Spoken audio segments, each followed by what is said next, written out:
महाकुंभ का मैनेजमेंट क्या सेना के हवाले कर देना चाहिए, ये मांग अखिलेश यादव कर रहे हैं। लेकिन सवाल यह है कि आर्मी के मैनेजमेंट संभालने से होता क्या सच में ऐसे मैनेजमेंट में आर्मी को ही लगाना जाया चाहिए या फिर सिर्फ ये कहने के लिए है कि आर्मी लगाओ। दिखाते हैं आपको सवाल पब्लिक का ये पहली एक्सक्लूसिव रिपोर्ट। चलो सुन ले, यहाँ लेटे रहने से कोई फायदा नहीं है। जो सोवत है तो खोवत है।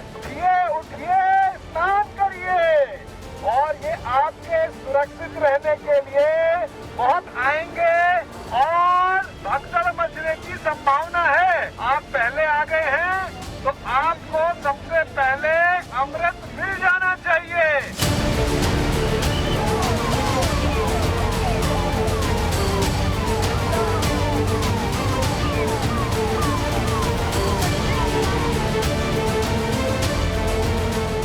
प्रशासन की चेतावनियों के बावजूद महाकुंभ में भगदड़ मची। मौनी अमावस्या पर आस्था का सैलाब मातम में बदल गया। दर्जनों लोग घायल हुए, कईयों की मौत की खबर है।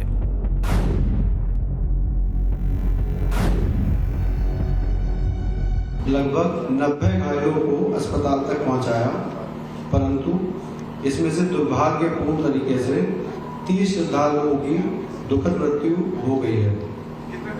30 इनमें से 25 की पहचान हो चुकी है और शेष की शिनाख्त की जानी बाकी है। मौनी अमावस्या के मौके पर महाकुंभ में हादसा हुआ और राजनीति शुरू हो गई। अखिलेश यादव ने मांग कर दी कि महाकुंभ की पूरी व्यवस्था सेना को सौंप देनी चाहिए। सवाल है कि अखिलेश यादव की ये मांग व्यावहारिक है या सिर्फ कहने के लिए है। हादसे के बाद अखिलेश यादव ने सोशल मीडिया एक्स पर लिखा, महाकुंभ में आए संत और श्रद्धालुओं में व्यवस्था के प्रति पुनर्वास जगाने के लिए आवश्यक है कि उत्तर प्रदेश शासन प्रशासन के स्थान पर महाकुंभ का प्रशासन और प्रबंध तत्काल सेना को सौंप देना चाहिए। विश्व स्तरीय व्यवस्था करने के प्रचार करते हुए दावों की सच्चाई अब जब सबके सामने आ गई है, तो जो लोग इसका दावा और मिथ्या प्रचार कर रहे थे, उन्हें इस हादसे में हत हुए लोगों की नैतिक जिम्मेदारी लेते हुए अपना पद त्याग देना चाहिए। सवाल यह भी उठता है कि क्या अखिलेश सरकार में महाकुंभ का आयोजन सेना को दिया गया था? बीजेपी सवाल उठा रही है कि अगर अपनी सरकार में अखिलेश को यूपी की पुलिस और प्रशासन पर भरोसा था तो अब क्यों नहीं? वैसे तो सरकार का दावा था कि 3 महीना 6 महीने से प्रचार चल रहा था कि अंतर्राष्ट्रीय व्यवस्था होगी, लेकिन अंतर्राष्ट्रीय व्यवस्था पूरी तरह से सरकार की फेल हुई है। यूपी सरकार का दावा है कि कुंभ की व्यवस्थाएं पूरी तरह दुरुस्त थी। मुख्यमंत्री कह रहे हैं कि अफवाह से सबको बचना चाहिए। हादसे के कुछ ही देर के बाद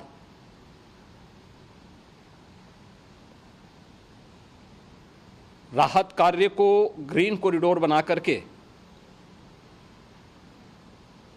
प्रशासन ने, पुलिस ने, एनडीआरएफ और एसडीआरएफ के स्वयंसेवकों ने सभी लोगों को हॉस्पिटल तक पहुंचाने का काम किया है। लेकिन दुर्भाग्य से इस दौरान ये मौतें हुई हैं। वहीं हादसा होने के बाद अखिलेश यादव की सेना को जिम्मेदारी देने की मांग कर दी। यही वजह है कि योगी सरकार के मंत्री इसे अखिलेश का सियासी दांव करार दे रहे हैं। अखिलेश यादव जी कह रहे हैं कि सेना के हवाले कर देना चाहिए क्योंकि यूपी पुलिस एकदम फेल हो चुकी है इन चीजों को मैनेज करने में। आपको लगता है ऐसा? उनके दिमाग से यह बात है, लेकिन पूर्ण रूप से सब सफल है। कार्यक्रम चल रहा है व्यवस्थित। 13 तारीख से लोगों का आना जाना शुरू है और आज 29 तारीख है और निश्चित है कि मौनी अमावस्या को देखते हुए भीड़ उम्मीद से ज्यादा आई है और अब फिर स्थिति कंट्रोल हो गई है। अगर महाकुंभ की व्यवस्था सेना संभालती तो क्या वाकई कुछ अलग तरह की व्यवस्था होती, या फिर यूपी प्रशासन और पुलिस की तरफ से की गई सुरक्षा व्यवस्था सेना जैसी ही है? सेना को व्यवस्था देने और सिविल पुलिस के हाथ में व्यवस्था होने में क्या अंतर है? पूरा सच क्या है? क्या हादसे की असली वजह कमजोर प्रशासनिक व्यवस्था थी? क्या वाकई सुरक्षा में चूक हुई? क्या ये भीड़ प्रबंधन की नाकामी थी? यूपी के मुख्यमंत्री योगी आदित्यनाथ ने इन सभी सवालों पर पॉइंट वाइज जवाब दिया है। श्रद्धालुओं के संगम नोच पर जाने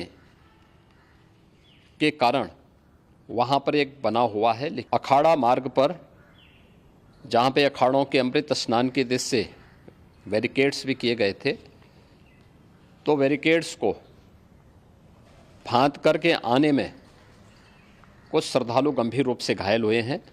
मेरी अपील है पूरे प्रदेशवासियों से, पूरे देशवासियों से और सभी श्रद्धालुओं से भी, सभी पूज्य संतों से भी कि अफवाह पर कोई ध्यान न दें, संयम से काम लें।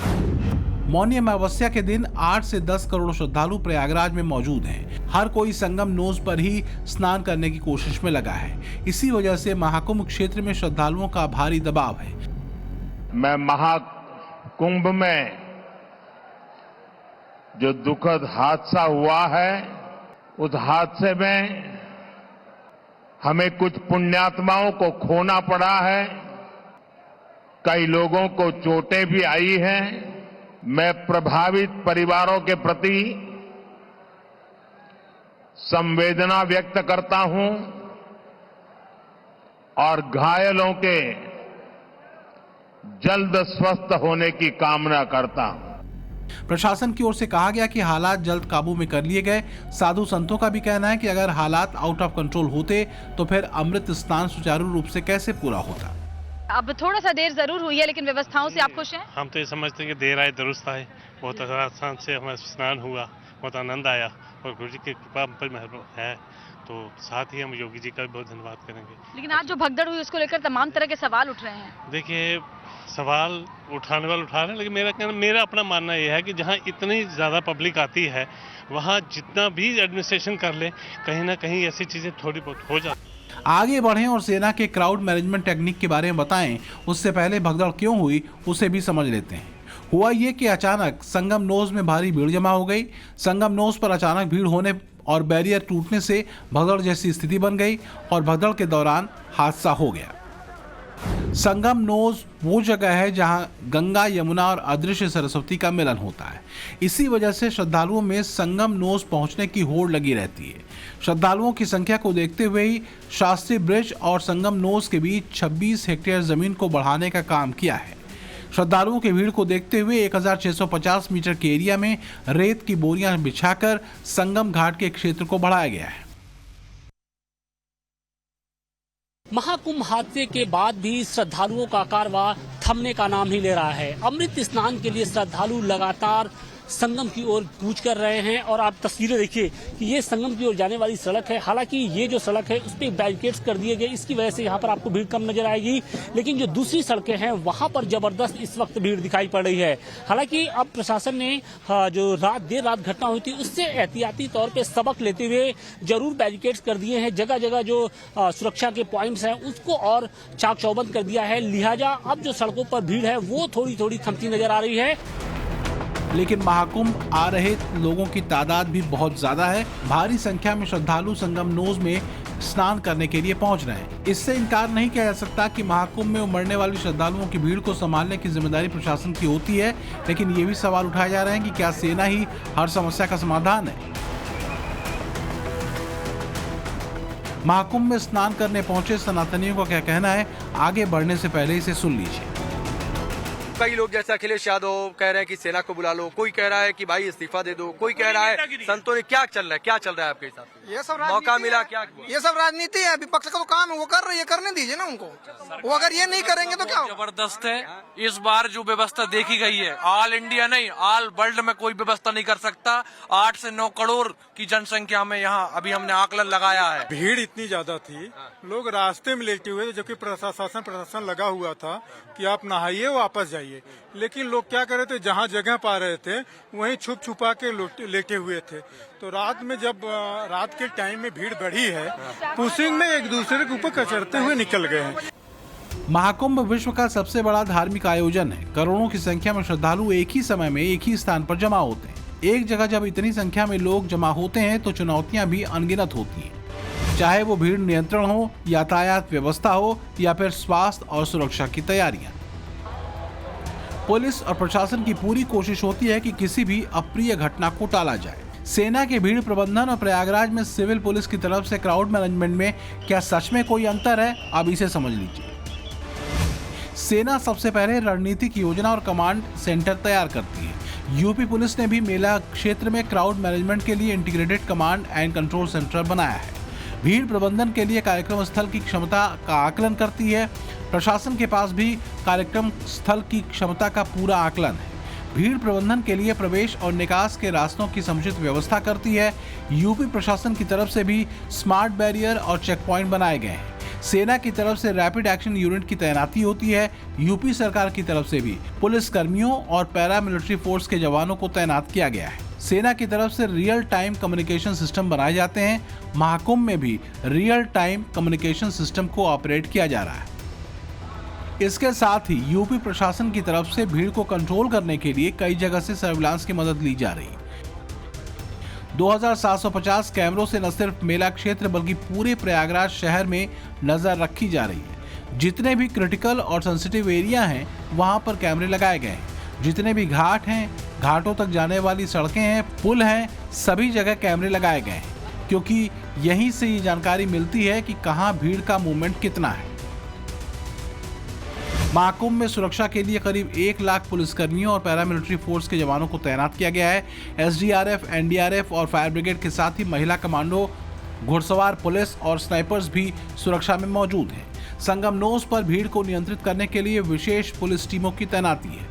महाकुंभ सिर्फ एक धार्मिक आयोजन नहीं है, यह आस्था का महासागर है जिसमें करोड़ों लोग अपनी श्रद्धा की डुबकी लगाते हैं।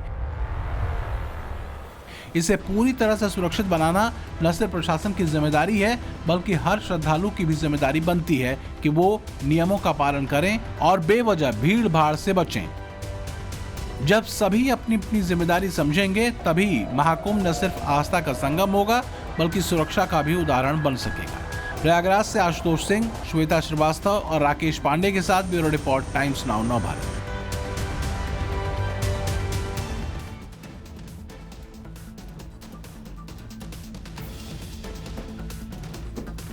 वक्फ बिल पर बनी जेपीसी का कामकाज आज फाइनल हो गया है। जेपीसी रिपोर्ट अब कल लोकसभा स्पीकर ओम बिरला को सौंप दी जाएगी।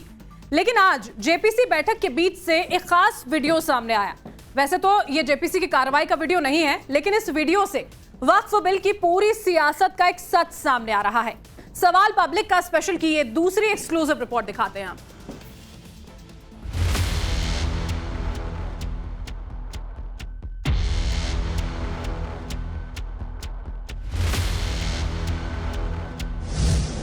पब्लिक है, सब नहीं जानती है। क्यों कह रहे हैं हम ऐसा? पहले ये सुनिए। बल्कि वक्त को बर्बाद कर देंगे, खासकर मुसलमानों को सिंगल आउट करने के लिए और खासकर उनको दबाने के लिए, कुचलने के लिए, उनकी आवाज दबाने के लिए ये अमेंडमेंट लाया गया। जब चुना हुआ नेता अपने आप को बादशाह समझने लगता है, गुरूर में ऐसे ऐसे कानून बनाता है। जब वक्फ बिल पर बनी जेपीसी ने ड्राफ्ट रिपोर्ट स्वीकार की तो विपक्ष के सांसदों ने पब्लिक को सुनाने के लिए यही कहा। लेकिन नव भारत के पास जेपीसी में शामिल रहे पक्ष विपक्ष के नेताओं की वो बातचीत भी आ गई जिसे शायद ये नेता पब्लिक को सुनाना पसंद नहीं करते। जेपीसी की ड्राफ्ट रिपोर्ट स्वीकार किए जाने के बीच चाय पर नेताओं की ये चकल्लस गजब ही थी। तो कोई पूछ रहा था ये इस्लामिक कंट्री में वक्फ है क्या? मैं गिनाया क्या है, किसी को बोले नॉन इस्लामिक कंट्री में, वो भी गिनाया। तो फिर मुझे याद आ रहा था, आप लेके नहीं गए, क्यों करना चाहिए था, मैं चिंता करता। नासिर हुसैन साहब फरमा रहे हैं कि 3-4 देशों का दौरा करवाना चाहिए। अब हम 5 दिन पहले की जेपीसी बैठक का सीन रिवाइंड करके दिखाते हैं।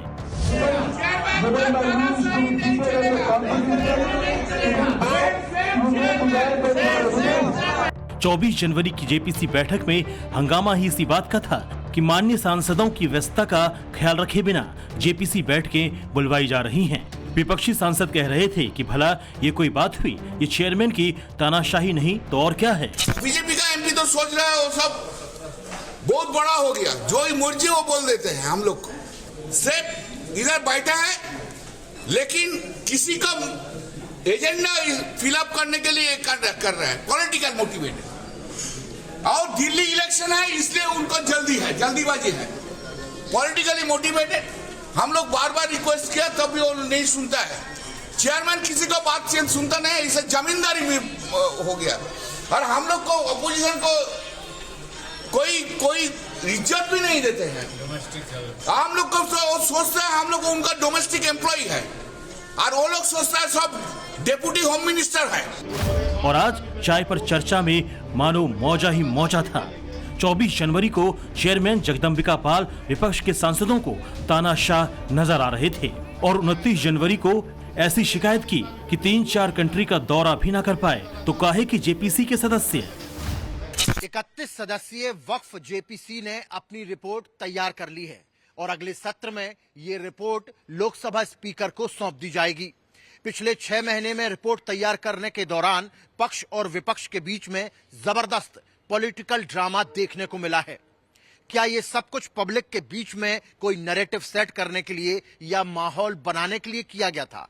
क्योंकि पहले जो खबरें आती थीं उससे ये लगता था कि पक्ष और विपक्ष के बीच में इस बिल को लेकर तलवारें खींची हैं, लेकिन आज की चाय पर चिकल्लस का जो वीडियो सामने निकल कर आया है वो कुछ और ही कहानी बयां कर रहा है। अगस्त 2024 में शुरू हुई जेपीसी की बैठकों में विपक्ष के कथित खराब रवैये की शिकायत बीजेपी के सदस्यों ने तो कई बार की। खुद चेयरमैन जगदम्बिका पाल ने कई बार नाराजगी जताई कि विपक्ष जेपीसी की बैठकों को ठीक से नहीं होने दे रहा। 24 जनवरी को एक दिन के लिए विपक्ष के 10 सांसदों को जेपीसी से निलंबित करने के फैसले को लेकर जगदम्बिका पाल ने यहां तक कह दिया था कि उनको अपशब्द कहे गए।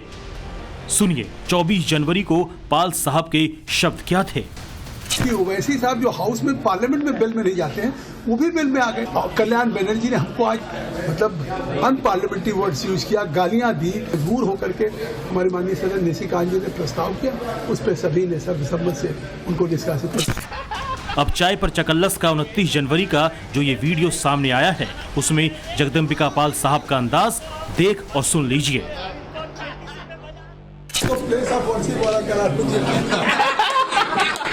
और यही मेहमान रहेंगे। ये नए चीजों में जाना चाह रहे थे। इनको अब मंत्री इनको जेपीसी में बजाना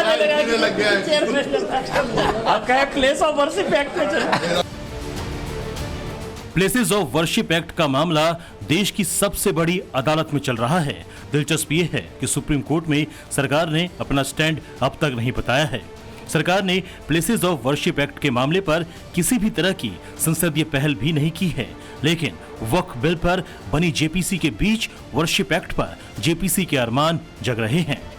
और ये तब है जब वक्फ बिल को लेकर खुद बीजेपी के सांसदों को ये लग रहा है कि उन्हें कम्युनल लेवल करने की विपक्ष की कोशिशें कारगर हो सकती हैं। देखिए वक्फ जेपीसी की आखिरी बैठक में चाय की चकल्लस वाले वीडियो का ये अंश। मतलब है जेपीसी ने इनको सेकुलर से पक्का कम्युनल इनके वोटर कुछ घट जाएंगे। वोटर की नहीं, ये फंसे हुए बीच में डायलेमा था। नेताओं की इस चुहल से आप समझ सकते हैं कि वक्फ जेपीसी को दोनों पक्षों की ओर से किस तरह राजनीतिक चश्मे से देखा गया है। यहाँ जान लीजिए कि जेपीसी ने वक्फ बिल में विपक्ष के सभी 44 संशोधनों को अस्वीकार किया है, लेकिन एनडीए सांसदों द्वारा सुझाए गए 14 संशोधनों को मंजूरी दी गई है। इन 14 संशोधनों में पहला बड़ा संशोधन है कि कोई संपत्ति वक्फ है या सरकारी है, इस विवाद पर मध्यस्थ की भूमिका में कलेक्टर की जगह राज्य सरकार द्वारा नियुक्त कोई बड़ा अधिकारी होगा। एक और बड़े संशोधन के मुताबिक वक्फ ट्रिब्यूनल में एक मुस्लिम कानून के जानकार को सदस्य के तौर पर रखने का प्रस्ताव है। वक्फ संपत्तियों को पोर्टल पर दर्ज करने की 6 महीने की मियाद में छूट देने की भी सिफारिश है। 14-11 के मार्जिन से माननीय जेपी के सदस्यों ने इस रिपोर्ट को अडॉप्ट कर लिया है। कुछ छोटे मोटे अमेंडमेंट्स हुए हैं, बल्कि बहुमत के आधार पर इसका अडॉप्शन हो गया है। विभिन्न पार्टियों ने अपने डिसीजन दिए हैं या अभी 4 बजे तक अपने डिसीजन देने को। I think this is a very important moment in the countries history and I'm extremely grateful that I had an opportunity to be a part of this JPC and could contribute meaningfully to the deliberations in the JPC. Very soon this bill will be introduced in the parliament and it will soon be an act. Waqf JPC की draft report तैयार हो चुकी है, लेकिन सत्ता पक्ष और विपक्ष के बीच कोई अंडरस्टैंडिंग बनने के संकेत नहीं है। जबकि जेपीसी की बैठकों के दौरान क्या क्या न हुआ, नोक झोंक, नारेबाजी, बाइकॉट और यहाँ तक कि नौबत ये भी आई कि टीएमसी के सांसद कल्याण बनर्जी को चोट तक लग गई। 2024 में कल्याण बनर्जी जेपीसी की एक बैठक के दौरान तब घायल हो गए जब उनकी बीजेपी सांसद अभिजीत गंगोपाध्याय के साथ तीखी बहस हो रही थी। इसी बहस के दौरान कल्याण बनर्जी ने कांच की पानी की बोतल मेज पर जोर से पटकी, जिससे वो घायल हो गए। अब जब चाय पर चकल्लस का ये वीडियो सामने आया है तो उसमें कल्याण बनर्जी के किसी कॉमेडी की भी चर्चा हो रही थी।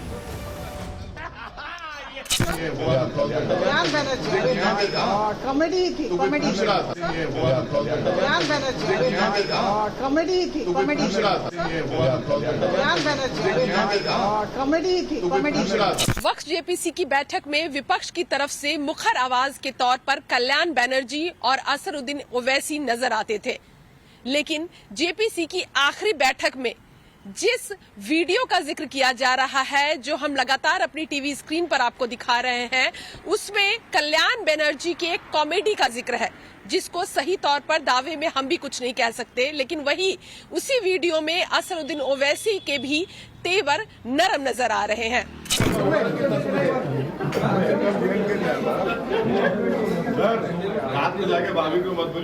ओवैसी के संवाद पर ओवैसी से अक्सर जेपीसी बैठक में भिड़ने वाले निशिकांत दुबे एक नई बात कुछ उसी लहजे में जोड़ते देखे गए। तब तक मेरी वाइफ आ गई, मैंने कहा देखिए मेरे को 2 हाथ। वैसे इसमें कुछ गलत नहीं कि अलग अलग विचारधाराओं के नेता आपस में घुल मिलकर बातचीत कर रहे हैं। हल्के फुल्के माहौल में हंसी मजाक भी चलते रहना चाहिए, लेकिन जब वक्फ जेपीसी को लेकर इतने हंगामे और ड्रामे के बाद ये वीडियो सामने आया है तो जाहिर है कि पब्लिक सब कुछ नहीं जानती है। Bureau report, Times Now, Bharat. Uttar Pradesh में अभूतपूर्व हालात बने हुए हैं। यूपी के पूर्वी बॉर्डर, उत्तरी बॉर्डर और दक्षिणी बॉर्डर, हर तरफ से लोग महाकुंभ, काशी और अयोध्या की तरफ बढ़ रहे हैं। बताया जा रहा है कि अयोध्या में 25 लाख लोग दर्शन के लिए सड़कों पर हैं। बनारस में पैर रखने की जगह नहीं है। 72 घंटों से कई हाईवे और सड़कों पर जाम लगा है। कहा यह जा रहा है कि 20 करोड़ एक्स्ट्रा लोग उत्तर प्रदेश में मौजूद हैं। इसमें बाहर के कितने लोग हैं, यूपी के कितने लोग ट्रैवल कर रहे हैं, कुल मिलाकर यूपी के लिए यह फर्स्ट टाइम एक्सपीरियंस कैसा है, देखिए सवाल पब्लिक का की ये तीसरी एक्सक्लूसिव रिपोर्ट।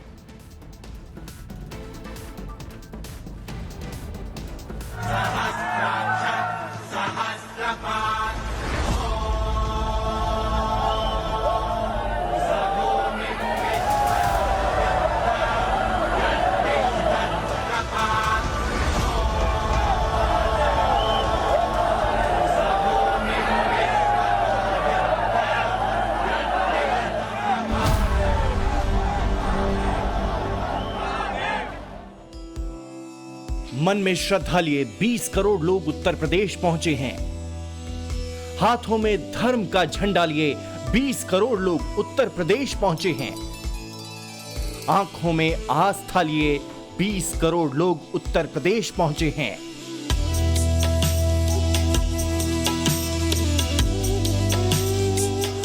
प्रयागराज में महाकुंभ की शुरुआत से मौनी अमावस्या तक स्नान करने, अयोध्या में रामलला के दर्शन करने, वाराणसी में बाबा विश्वनाथ को नमन करने, मिर्जापुर में मां विंध्यवासिनी का पूजा करने और मथुरा में बांके बिहारी के दर्शन करने भक्तों का ऐसा जन सैलाब उमड़ा है जिसके सामने सारे इंतजाम बौने साबित हो रहे हैं।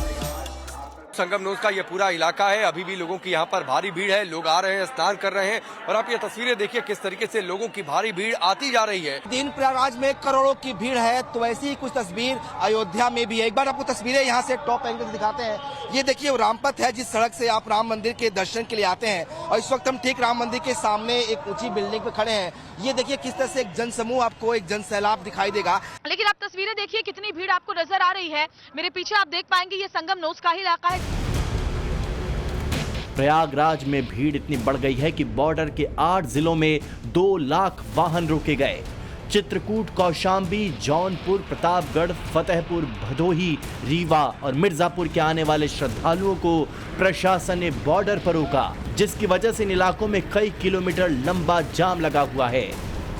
जाम लग रहा है यहाँ पे, बताया जाएगा। पुलिस ने रोक रखे हैं गाड़ी। अच्छा, लगभग कितने लोग होंगे यहाँ पे? 10,000 से करीब है कम से कम। गाड़ी है, बहुत गाड़ी तो निकल चुकी है, इधर उधर वापस जा चुकी है। तीन दिन से लोग जाम में फंसे हैं। कई जगह हालात यह है कि गाड़ियों के पेट्रोल डीजल खत्म हो रहे हैं, खाने पीने की चीजों की किल्लत है। उत्तर प्रदेश के पूर्व मुख्यमंत्री अखिलेश यादव ने लोगों से पुर्त धर्म निभाने की अपील की है। वो आम लोगों से श्रद्धालुओं के लिए घर से बाहर निकलने, उनके लिए जो भी हो सके खाने पीने के इंतजाम करने को कह रहे हैं। कई जगह पर ऑलरेडी सरकार ने कर रखा है। तस्वीरें देखिए, कौशाम्बी से प्रयागराज आ रही गाड़ियों को होल्डिंग एरिया में खड़ा कराया गया। रीवा के चाक घाट में वाहनों की लंबी लंबी कतार देखने को मिली। फतेहपुर बॉर्डर पर सेना के जवान सहित पुलिस फोर्स ने वाहनों को रोका। बिहार के कैमूर साइड से आ रही गाड़ियां 24 से लेकर 72 घंटों से फंसी हुई दिखाई दी। ये वो रूट है जिससे न सिर्फ बिहार बल्कि नॉर्थ ईस्ट, पश्चिम बंगाल, ओडिशा और दक्षिण भारत की गाड़ियां भी प्रयागराज में एंटर कर रही हैं। कहाँ के लिए जा रहे थे आप लोग? हम महाकुंभ के लिए जा रहे थे। अच्छा, तो आप लोगों को रोका गया? हाँ जी। कब से रुके हैं? सुबह 4:30 बजे। लोगों को प्रयाग आने में दिक्कत हो रही है, ये सच है। भीड़ ज्यादा है, ये भी सच है। परेशानियां हो रही हैं, ये भी सच है।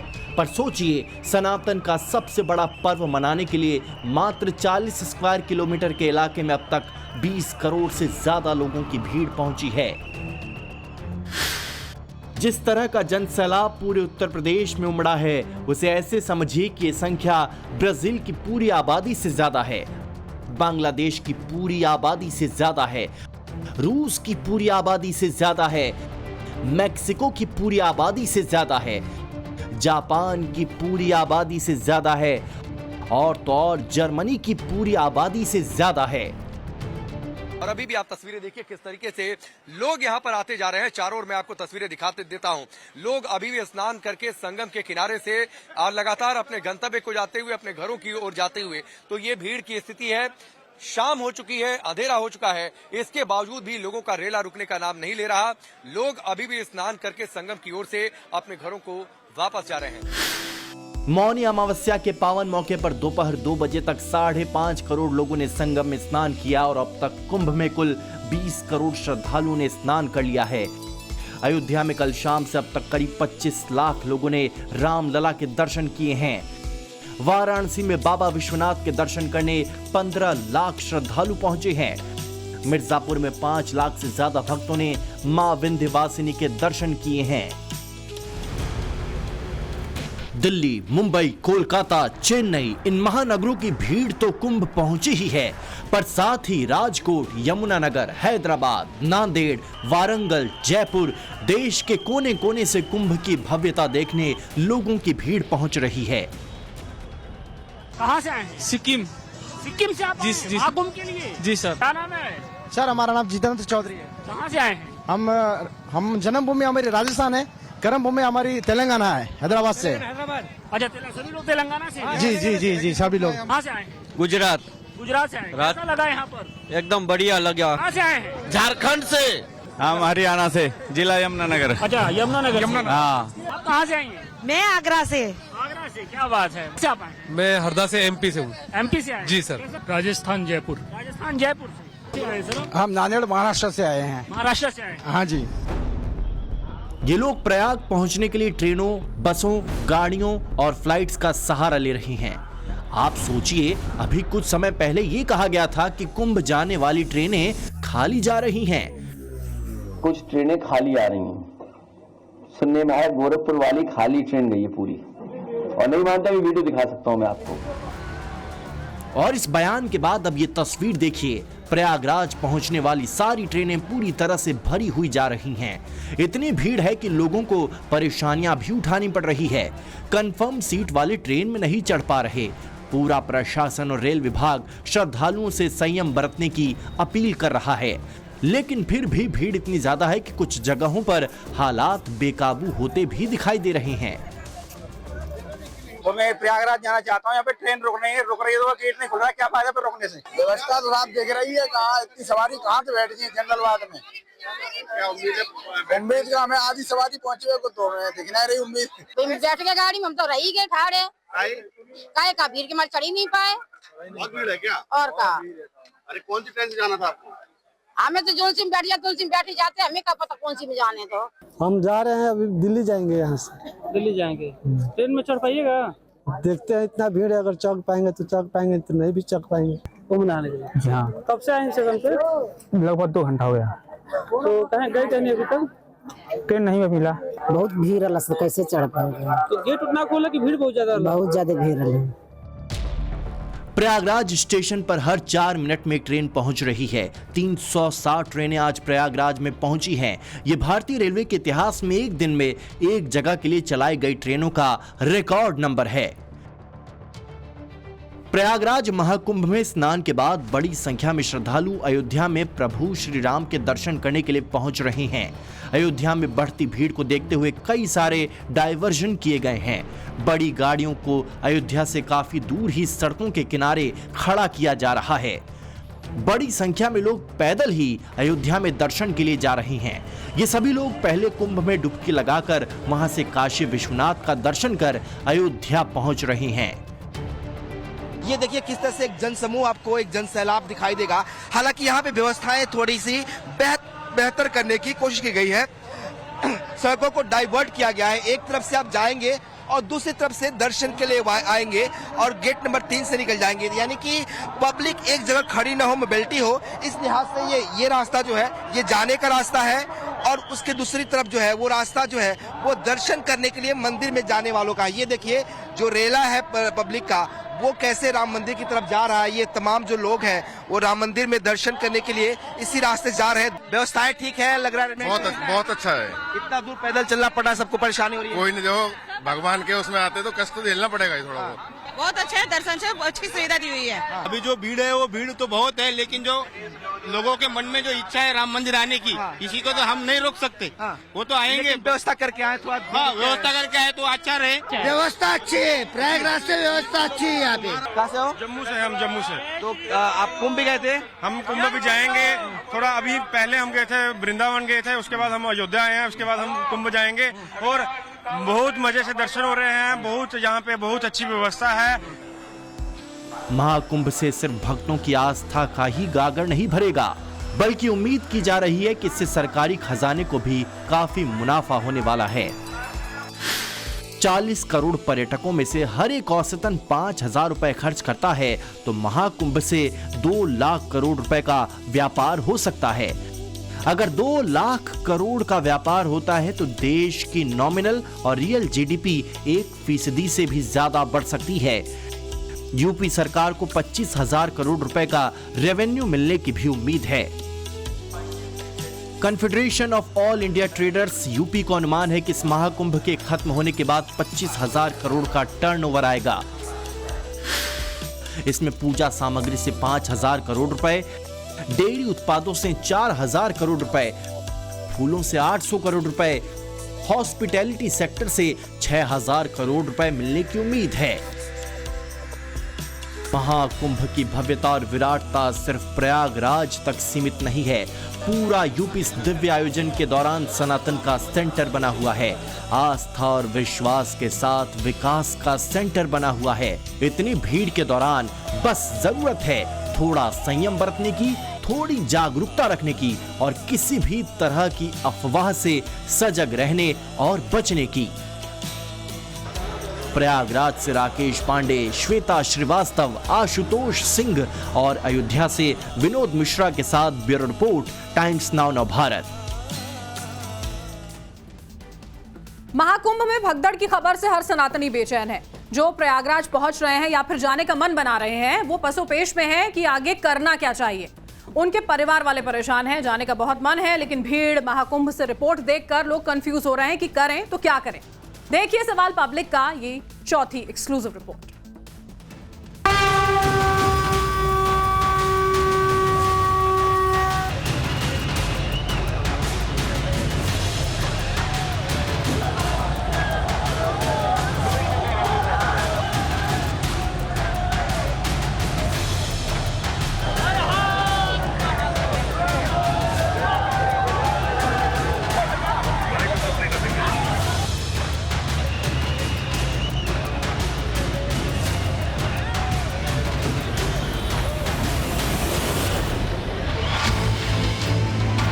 महाकुंभ की ये तस्वीर हर किसी को अपनी ओर खींच रही है। ये अलौकिक नजारा सनातनियों का मन मोह रहा है। हालांकि आस्था के इस महासंगम में भगदड़ मचने के बाद यही सवाल है, क्या गंगा स्नान के लिए प्रयागराज जाना ठीक रहेगा? क्या महाकुंभ स्नान के लिए उतनी ही बेकरारी सनातनी को रहेगी? तो आज सारे सवालों के जवाब आपको मिलने वाले हैं। अगला यानी तीसरा अमृत स्नान 3 फरवरी को है, चौथा 12 फरवरी और आखिरी अमृत स्नान 26 फरवरी को है। वैसे तो महाकुंभ में अमृत स्नान का खास महत्व होता है, लेकिन जरूरी नहीं कि महाकुंभ जाने वाला हर श्रद्धालु अमृत स्नान ही करे। महाकुंभ के किसी भी दिन मां गंगा में डुबकी लगाएं, पुण्य बराबर मिलेगा। और आप ये तस्वीरें देखिए किस तरीके से लोगों की भारी भीड़ आती जा रही है और चारों ओर से, हालांकि ठीक है सतर्कता बढ़ा दी गई है, जगह जगह इस बात के ध्यान रखे जा रहे हैं कि लोग एक जगह बहुत ज्यादा इकट्ठा ना हो सके। देखिए पैरामिलिट्री फोर्सेस के जवान भी आपको दिखाई देंगे और जाहिर सी बात है एक रूट को लेकर भी तैयारी है कि आगे अमृत स्नान किस तरीके से चलेगा। और बार बार जो पुलिस के जवान खड़े हैं वो भी इस बात की तस्दीक कर रहे हैं कि किस रूट पर जाना है तो सिर्फ स्नान करने वाले जाएं, किस रूट से वापसी करने वाले जाएं। तो एक बड़ी सतर्कता इस बात को लेकर बरती जा रही है। महाकुंभ में भगदड़ की एक और बड़ी वजह संगम नोच पर अनुमान से ज्यादा भीड़ उमड़ना है। दावा किया जा रहा है त्रिवेणी पर स्नान करने की ख्वाहिश लिए सनातनी आगे बढ़े, इसी दौरान हादसा हो गया। ऐसे में अगर आप महाकुंभ में स्नान कर रहे हैं तो जरूरी नहीं कि संगम पर ही स्नान करें। मां गंगा, यमुना और अदृश्य सरस्वती की धारा का मिलन जहां होता है, जरूरी नहीं कि वहीं डुबकी लगाएं। महाकुंभ में 40 से ज्यादा घाट बनाए गए हैं। 40 वर्ग किलोमीटर का एरिया है। ऐसे में जिसे जहां भी मौका मिले वो वहीं स्नान कर सकता है। जरूरी नहीं कि खास जगह पर स्नान करने की ही कोशिश करें। लगभग 15 से 20 किलोमीटर के दायरे में अस्थायी घाट बनाए गए हैं। उसमें कहीं भी वे स्नान कर सकते हैं। आवश्यक नहीं कि संगम नोच की तरफ ही आएं, क्योंकि भीड़ देखते हुए खासतौर पर जो बुजुर्ग हैं, बच्चे हैं, श्वास के रोगी हैं, उनको लंबी दूरी तय नहीं करनी चाहिए और जहां पर हैं वहीं पर आराम से पहले स्थिर होकर के कार्य करें। प्रशासन को अभी से मुस्तैद रहना चाहिए। प्रशासन को ध्यान रखना चाहिए कि ज्यादा लोग संगम नोच पे इकट्ठा न हो। वह स्थान छोटा है और ये बताएं लोगों को, धर्माचार्य बताएं इस बात को कि पूरे पंचकोश में प्रयाग में स्नान का समान ही महत्व है, कोई अलग महत्व नहीं है। जहां भी स्नान करेंगे वो संगम ही है, वो पुण्य क्षेत्र ही है, वहां अमृत ही मिलेगा आपको। महाकुंभ में स्नान के बाद बहुत देर तक नहीं रुकना चाहिए। ये वो पॉइंट हैं जिसकी वजह से दिक्कतें पैदा नहीं होंगी और फिर दूसरे श्रद्धालुओं को स्नान करने का मौका मिल सकेगा। जितना ज्यादा वक्त स्नान के बाद लगाएंगे वो दूसरों का इंतजार लंबा कर देगा। जैसे संगम घाट पर हर घंटे 11 लाख लोगों के स्नान करने का इंतजाम है, प्रशासन भी अब 3 मिनट से ज्यादा देर तक किसी को डुबकी लगाने की अनुमति नहीं दे रहा। जिस घाट के पास श्रद्धालु पहुंच रहे हैं वहां से स्नान कराकर वापस लौटाया जा रहा है। एक बार मेला परिसर से जाने के बाद दोबारा एंट्री की तो उसके लिए 5 किलोमीटर लंबा सफर तय करना पड़ेगा। जो लोग यहाँ पर स्नान करने आते थे वो वहीं पर लेट जाते थे, सो जाते थे, पूजा पाठ करते थे, बहुत वक्त यहाँ पर घाटों पर ही गुजारते थे और ऐसे में बहुत जरूरी था कि लोग स्नान करें और जाएं। कम से कम आज से ये जो नियम है वो हम देख पा रहे हैं कि आज से लोगों को स्नान करने के बाद फौरन जाने के लिए कहा जा रहा है। घूम घूम कर जो पुलिसकर्मी हैं वो जाने के लिए कह रहे हैं, क्योंकि अभी तक देखिए श्रद्धालु जब ये कहते हैं कि हमें थोड़ी देर और रहने दो तो पुलिसकर्मी भी उन्हें थोड़ी देर और छोड़ दिया करते थे, लेकिन उसकी वजह से भीड़ जो है वो बढ़ती चली गई। तत्काल आप वही स्नान करें और अपने पुण्य का लाभ ले, क्योंकि 150 वर्ष के बाद कुंभ मेला आया हुआ है और आप जहां भी गंगा किनारे नहाएंगे, चाहे प्रयागराज के सीमा में हो, प्रयागराज के सीमा के बाहर हो, बनारस में हो, काशी में हो, कहीं भी गंगा स्नान करते पूरे भारतवर्ष में तो आपको पुण्य वही मिलेगा। हालांकि इन सबके बावजूद प्रयागराज की तरफ हर घंटे लाखों की भीड़ उमड़ रही है। 4 तस्वीरें देखिए। कहीं प्रयागराज से लगने वाली सीमा पर लोगों को रोका जा रहा है तो कई किलोमीटर दूर से लोग इसी इंतजार में हैं कब उन्हें मौका मिले और महाकुंभ पहुंच सकें। हर चेहरे पर हड़बड़ी है, जल्दबाजी इस बात की है कि जल्द से जल्द महाकुंभ की डगर पर आगे बढ़ सकें। तस्वीरें बता रही है कि महाकुंभ स्नान की इच्छा कश्मीर से लेकर कन्याकुमारी तक एक जैसी दिख रही है। आस्थावान हिंदुओं की मंजिल महाकुंभ है। हालांकि अब सरकार ने इसके लिए भी इंतजाम किए हैं। महाकुंभ हादसे के बाद भी श्रद्धालुओं का कारवां थमने का नाम ही ले रहा है। अमृत स्नान के लिए श्रद्धालु लगातार संगम की ओर कूच कर रहे हैं और आप तस्वीरें देखिए कि ये संगम की ओर जाने वाली सड़क है। हालांकि ये जो सड़क है उस पर बैरिकेड्स कर दिए गए, इसकी वजह से यहाँ पर आपको भीड़ कम नजर आएगी, लेकिन जो दूसरी सड़कें हैं वहां पर जबरदस्त इस वक्त भीड़ दिखाई पड़ रही है। हालांकि अब प्रशासन ने जो देर रात घटना हुई थी उससे एहतियाती तौर पर सबक लेते हुए जरूर बैरिकेड्स कर दिए हैं। जगह जगह जो सुरक्षा के पॉइंट्स हैं उसको और चाक चौबंद कर दिया है। लिहाजा अब जो सड़कों पर भीड़ है वो थोड़ी थोड़ी थमती नजर आ रही है।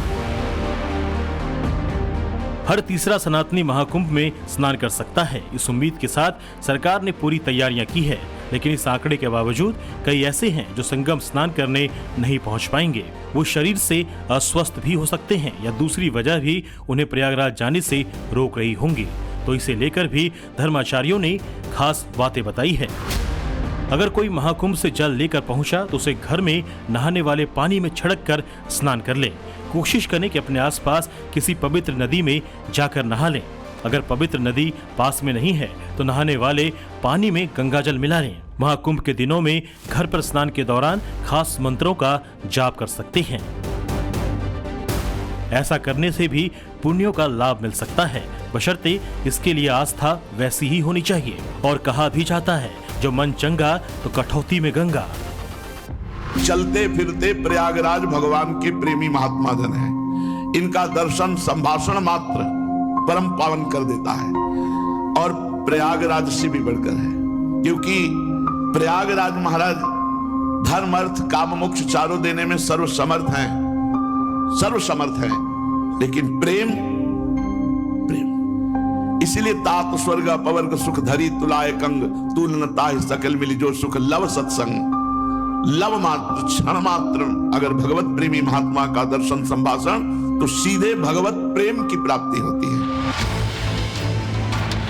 महाकुंभ में 144 साल बाद का संयोग है, इसलिए सनातनियों की आस्था उफान पर है।